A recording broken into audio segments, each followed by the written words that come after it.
வணக்கம். இன்று நாங்கள் பார்க்க போவது how to swap crypto token in centralized exchange என்பதை பற்றி பார்க்க போகிறோம். இப்போது சென்ட்ரலைஸில் ஒரு டோக்கனிலிருந்து இன்னொரு டோக்கனை ஸ்வாப் பண்ணுவது அவ்வளவு இலக்குவான காரியம் இல்லை. அதே சமயம் டீசென்ட்ரலைஸ் எக்ஸ்சேஞ்சில் என்பது இலக்குவாக இருக்கும். ஆனால் தான் இரண்டையும் கம்பேர் பண்ணி எப்படி சென்ட்ரலைஸ் எக்ஸ்சேஞ்சில் நீங்கள் இலக்குவாக ஸ்வாப் பண்ணலாம் என்பதை பற்றி தான் இந்த வீடியோ உங்களுக்கு காட்டப் போகிறேன். அதை பற்றி மேலதிகமாக தெரியணுமாக இருந்தால் இந்த வீடியோவை தொடர்ந்து பாருங்கள். எனது சேனல் இதுவரை சப்ஸ்கிரைப் பண்ணிவிட்டு அந்த பெல் நோட்டிஃபிகேஷன் ஆன் பண்ணி விடுங்கள். அதே சமயம் இந்த வீடியோ உங்களுக்கு பிடித்திருந்தால் ஒரு லைக்கை போடுங்கள் ஃபார் த யூடியூப் அல்கோரிதம்.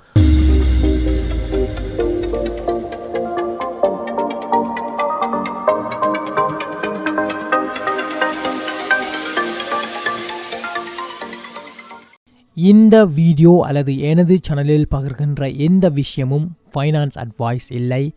அப்படி ஏதாவது ஒரு கிரிப்டோ கரன்சியில் நீங்கள் இன்வெஸ்ட் பண்ணினால் கூட அதுக்கான ரெஸ்பான்சிபிலிட்டியாக எடுக்க முடியாது. உங்களது பர்சனல் ரிசர்ச் அண்ட் டெலிஜனை மறந்துடாமல் செய்துவிடுங்கள். ஓகே காய்ஸ், இன்று நாங்கள் பார்க்க போவது சென்ட்ரலைஸ் எக்ஸ்சேஞ்சில் இருக்கின்ற ஒரு டோக்கனிலிருந்து இன்னொரு டோக்கனை எப்படி ஸ்வாப் பண்ணுவது என்பதை பற்றி பார்க்க போகிறோம். பொதுவாகவே இந்த டீசென்ட்ரலைஸில் இதை செய்ய வேண்டுமாக இருந்தால் அது இலகுவான விஷயமாக இருக்கும். டீசென்ட்ரலைஸில் சொல்லும் பொழுது அது யூனிஸ்வாப், பேங்க் ஸ்வாப், பல ஸ்வாப்புகள் இருக்கின்றன. அங்கு நீங்கள் ஸ்வாப் பண்ண வேண்டுமாக இருந்தால் ஒரு உதாரணத்துக்காக பேங்க் ஸ்வாப் எடுத்துக்கொள்வோம். இங்கு பாருங்கள், இருக்கின்ற யூசர் இன்டர்ஃபேஸ் வெரி சிம்பிளாக இருக்கின்றது. இப்போது ஒரு டோக்கன், இதில் ஒரு பைனான்ஸ் டோக்கனில் இருந்து நீங்கள் ஒரு ஏடாட் டோக்கனுக்கு மாற்ற போகிறீங்க என்று வைத்துக்கொள்ளுங்கள். ஸோ உதாரணத்துக்கு உங்களுக்கு 2 பைனான்ஸ் டோக்கன் இருந்தால் நீங்கள் 1933 ஏடாட் டோக்கனை வாங்க முடியும் என்று அவர்கள் இன்ஸ்டன்டாக சொல்லுகின்றார்கள். அதே சமயம் 2 கிளிக்கிலேயே அது கம்ப்ளீட் பண்ணிவிடும். பேமெண்ட் போனதுக்கப்புறம் அந்த டோக்கனை நீங்கள் ரிசீவ் பண்ணுவீர்கள். வெரி சிம்பிளாக இருக்கின்றது இல்லையா? ஆனால் இங்கே ஒரு ஸ்லிப்பேஜ் பேமெண்ட் அல்லது ஃபீஸ் என்று இருக்கின்றன. சிலர்கள் அதில் பிட் மூவாக இருந்தாலும் சிம்பிள் கிளிக்கில் இது வேலை முடிந்துவிடும். ஆனால் சென்ட்ரலைஸ் என்று சொல்லும் பொழுது, அது உதாரணத்துக்காக கூக்காயின் எடுக்கின்றேன். கூக்காயின் எடுத்ததுக்காக கூக்காயின் மட்டுமில்லை, எந்த எக்ஸ்சேஞ்சில் சென்ட்ரலைஸ் எக்ஸ்சேஞ்சிலும் ஆல்மோஸ்ட் சிமிலர் ப்ராசஸாக தான் இருக்கும். அது ஒரு பைனான்ஸாக இருக்கலாம், crypto.com இருக்கலாம். எந்த எக்ஸ்சேஞ்சுக்கு போனாலும் ஆல்மோஸ்ட் சிமிலர் ப்ராசஸ் என்பதை மைண்டில் வைத்திருங்கள். இப்போது கூக்காயின் எக்ஸாம்பிள் எடுத்துக்கொண்டால், இங்கு நீங்கள் ஒரு டோக்கனை வாங்க போன வைத்துக்கொள்ளுங்கள். உதாரணத்துக்காக எடுத்துக்கொள்கின்றேன், இந்த யூனிசின் என்கின்ற டோக்கனை வாங்க வேண்டும் என்று வைத்துக்கொள்ளுங்கள். அதைத்தான் நான் வாங்க போன்ற வெப்பம். இப்போது இதை வாங்க வேண்டுமாக இருந்தால் இங்கு கூக்காயின் சென்ட்ரலைஸ் என்பதனால் இங்கு நீங்கள் அதாவது யூனிசனை இமீடியட்டாக வாங்க முடியாது. யூனிசனில் இருந்து ஒரு உதாரணத்துக்கு உங்களிடம் ஏடாட் டோக்கன் வைத்திருக்கேன் வைத்துக்கொள்ளுங்கள்.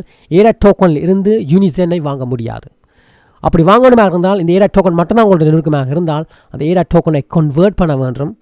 அது கன்வெர்ட் பண்ணியதுக்கு அப்புறம் அந்த கன்வெர்ட் பண்ணிய டோக்கன்லேருந்து வாங்க முடியும். கன்வெர்ட் பண்ணணும்னு சொல்லும் பொழுது இந்த கூக்காயின் சப்போர்ட் பண்ணுகின்ற பயர் டோக்கன் என்று சொல்லுவார்கள். அது என்னென்னு பார்த்தீங்கன்னு சொன்னால் USDT என்கின்ற டெரர் டோக்கன், இல்லை பிட்காயின், இல்லை ஈதர், அதுவும் இல்லைன்னு சொன்னால் இவர்களின் ஓன் டோக்கனாக இருக்கின்ற KCSI டோக்கன், அதுவும் இல்லைன்னு சொன்னால் இந்த ஃபியா கரன்சின்னு சொல்லக்கூடிய ஒரு கண்ட்ரி டோக்கனாக, கண்ட்ரி மணியாக இருக்கும், ரியல் மணி, அது USD அல்லது கிரேட் பிரிட்டன் பவுண்ட்ஸ் அப்படியான பணத்தையும் யூஸ் பண்ணி வாங்கலாம்னு சொல்கிறாங்க. ஆனால்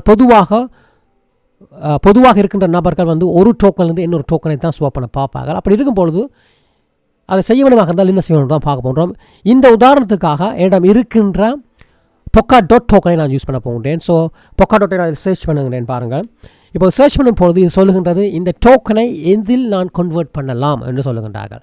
ஸோ அது கன்வெர்ட் பண்ணணுமாக இருந்தால் USDTக்கு கன்வெர்ட் பண்ணலாம், இல்லை USDCக்கு கன்வெர்ட் பண்ணலாம், இல்லை KCSக்கு கன்வெர்ட் பண்ணலாம், இல்லை பிட்காயினுக்கு கன்வெர்ட் பண்ணலாம்னு சொல்லுகிறாங்க.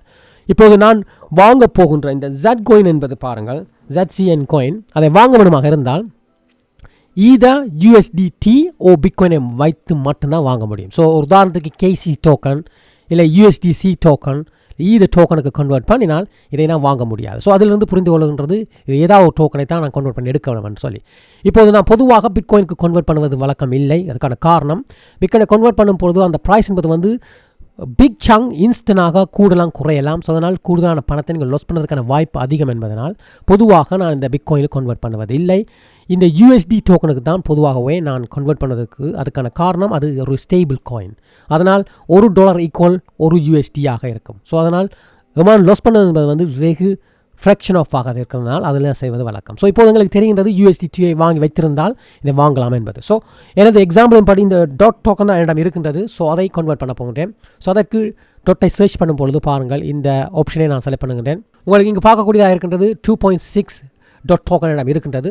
அதை நான் கன்வெர்ட் பண்ண போகின்றேன். ஸோ அந்த வகையில் இப்போது டாட் இடம் இருப்பதனால் அதை நான் செல் பண்ண போகின்றேன். செல் பண்ணும் சொல்லும் பொழுது இந்த க்ரீன் இதை தான் செலக்ட் பண்ண வேண்டும். ஸோ நான் செல் பண்ண போகின்றேன். பல பேர்கள் அதை செல் பண்ண விருப்பார்கள், அவர்கள் போட்டு தான் இந்த க்ரீனில் இருப்போம். அதே சமயம் பை பண்ண போகணும்னு சொன்னால் இந்த ரெட்டில் செலக்ட் பண்ண வேணும் சொன்னால் நான் பை பண்ண போகிறேன். பல பேர்கள் பை பண்ணதுக்காக செல் பண்ணதுக்கு ரெடியாக இருக்கின்றவர்கள் அதில் இதில் போட்டிருப்பாங்க. ஸோ அதில் தான் தேவை. நான் பொதுவாக பார்க்கின்றது வந்து பை என்றால் க்ரீன் என்றால் ரெட்டும், ரெட் என்றால் க்ரீன் என்று செய்வது வழக்கம். ஸோ இது செல் பண்ணுவது தான். ஸோ அதனால் க்ரீனில் ஒன்று செலக்ட் பண்ணுகிறேன். இப்போ அதை பாருங்கள், இடம் 2.6 டோக்கன் இருக்கின்றது. ஸோ அந்த வகையில் இதை 100% நான் சொல்லுகின்றேன். சொல்லும்போது சொல்லுகிறார்கள் $11.79 எனக்கு தருவேன் சொல்லுகிறார்கள். நான் செல் பண்ணுகின்றேன். செல் பண்ணும் பொழுது பாருங்கள் $11 அதை ஆட் பண்ணிவிட்டது. ஸோ இப்போது என்னிடம் 189 USD டோக்கன் என்னிடம் இருக்கின்றது. ஆல்ரெடி என்னிடம் $177 இருந்தது. அதே சமயம் என்னிடம் இன்னொரு டோக்கனும் இருக்கின்றது, இந்த போல் என்கின்ற டோக்கன். ஸோ அதையும் செல் பண்ண போகின்றேன். ஆல்மோஸ்ட் $1 இருக்கின்றது என்னிடம் பேலன்ஸ் ஆக. ஸோ அதை செல் பண்ணிவிட்டு அதையும் யூஸ் பண்ண போகின்றேன். ஸோ அந்த வகையில் பாருங்கள் POL அந்த டோக்கனையும் USDயில் நான் செல் பண்ண சொல்லுகின்றது. ஸோ அதில் பாருங்கள் 62 டோக்கனிடம் இருக்கின்றது, அதை நான் செல் பண்ண போகின்றேன். ஸோ அந்த வகையில் இதில் ஒரு க்ரீனை செலக்ட் பண்ணுகின்றேன், 100 அடிக்கின்றேன் பாருங்கள். ஸோ இதிலிருந்து எனக்கு $1 தருன்னு சொல்லுகின்றார்கள். ஸோ அதையும் செல் பண்ணுகின்றேன். ஸோ அதனால் இப்போது பாருங்கள் என்னிடம் $190 USD டோக்கன் என்னிடம் இருக்கின்றது. ஸோ இந்த $190 யூஸ் பண்ணி நான் இப்போது என்ன செய்ய போகின்றேன், இந்த ஜான் டோக்கனை, ஜான் என்பது யூனிஜான் என்கின்றதை நான் வாங்க போகின்றேன். ஸோ இந்த வகையில் அதை சர்ச் பண்ணும் பொழுது காட்டுகின்றது பாருங்கள், USDT என்று இருக்கின்றது, அதை செலக்ட் பண்ணுகின்றேன். இப்போது இதை நான் வாங்க போகின்றேன். ஸோ பார்த்தீங்களா, இந்த டோக்கனை வாங்குவதற்கான இருக்கின்ற ப்ராசஸ் என்பது வந்து ஏற்கனவே இருக்கின்ற ஏதாவது ஒரு டோக்கனை இந்த அவைலபிளாக இருக்கின்ற ஒரு டோக்கனுக்கு கன்வெர்ட் பண்ண வேண்டும். அப்படி செய்யும் பொழுது சில நேரங்களில் சின்ன அமௌண்ட் ஃபீஸ்களை நீங்கள் லாஸ் பண்ணுவீர்கள். அதனால் தான் நீங்கள் பேலன்ஸ் பண்ணி பார்க்கணும் எது பெட்டர், எந்த எக்ஸ்சேஞ்சை செய்யும் பொழுது கொஞ்சம் ஃபீஸை பே பண்ணி கூட டோக்கனை வாங்கலாம் என்பதை எல்லாத்தையும் நீங்கள் அவதானித்துக் கொள்ளுங்கள். சில எக்ஸ்சேஞ்சுகள் அந்த ஃபீஸ் என்பது வந்து 2%, சில பேர் 3% சார்ஜ் பண்ணுவார்கள். ஸோ அதை பார்த்துக்கொள்ளுங்கள். நான் பொதுவாக செய்கின்ற வழக்கம் என்று பார்த்தீங்கன்னு சொன்னால் இந்த ஃபியாட் கரன்சியில் இருந்து USD டோக்கனை டைரெக்டாக வாங்கி அதிலிருந்து இன்வெஸ்ட் பண்ணுவதனால் சில வேளையில் அந்த அமௌண்ட் என்பது வந்து லிட்டில் லாஸாக இருக்கும், பெருசாக இருக்கிறது. ஸோ அதனால் அதையும் பார்த்துக்கொள்ளுங்க. ஸோ அந்த வகையில் பாருங்கள், இப்போது இந்த யூனிஜான் என்கிறதை வாங்க போகின்றேன். ஸோ இப்போது வாங்கணும்னு சொல்லும்போது க்ரீனில் இருக்கின்றது. ஸோ அதனால் ரெட்டை நான் செலக்ட் பண்ண வேண்டும்.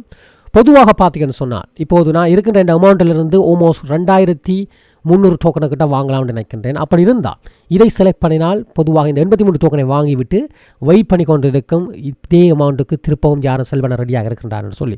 ஸோ சில நேரங்கள் வாங்க முடியாமல் போய்விடும். ஸோ அதனால் நான் என்ன செய்கின்றதுன்னு பார்த்தீங்கன்னு சொன்னால் 2500 டோக்கன் என்று சொல்லும்பொழுது இவ்வளோத்தையும் கூட்டி பார்ப்பேன், கீழே இருந்து பொட்டம் போய் பார்க்கும் பொழுது எது ஆல்மோஸ்ட் நியர்லி நாம் வச்சிருக்கிற அமௌண்ட்டுக்கு ஃபுல்லாக வாங்கலாமோ அதை செலக்ட் பண்ணி விடுவேன். இது அர்த்தம் என்னென்னு பார்த்தீங்கன்னு சொன்னால் இது எல்லாத்தையும் வாங்கி மிகுதியை தான் இதிலிருந்து வாங்கும். ஸோ அப்படி பார்த்தால் கூட ஆவரேஜ் பண்ணப்படும். ஓகே, ஸோ அதையும் பார்த்துக்கொள்ளுங்கள். ஸோ இதை நான் செலக்ட் பண்ணுகின்றேன். இப்போது நான் சொல்லுகின்றேன் மேக்ஸிமம் 100 இதையும் போட்டு எனக்கு வாங்கித்தான் சொல்லும் பொழுது சொல்லுகின்றார்கள் 2221 யூனிஜான் டோக்கனை நான் வாங்க முடியும்னு சொல்லுகின்றார்கள். பாருங்கள், இது வாங்கிவிட்டது.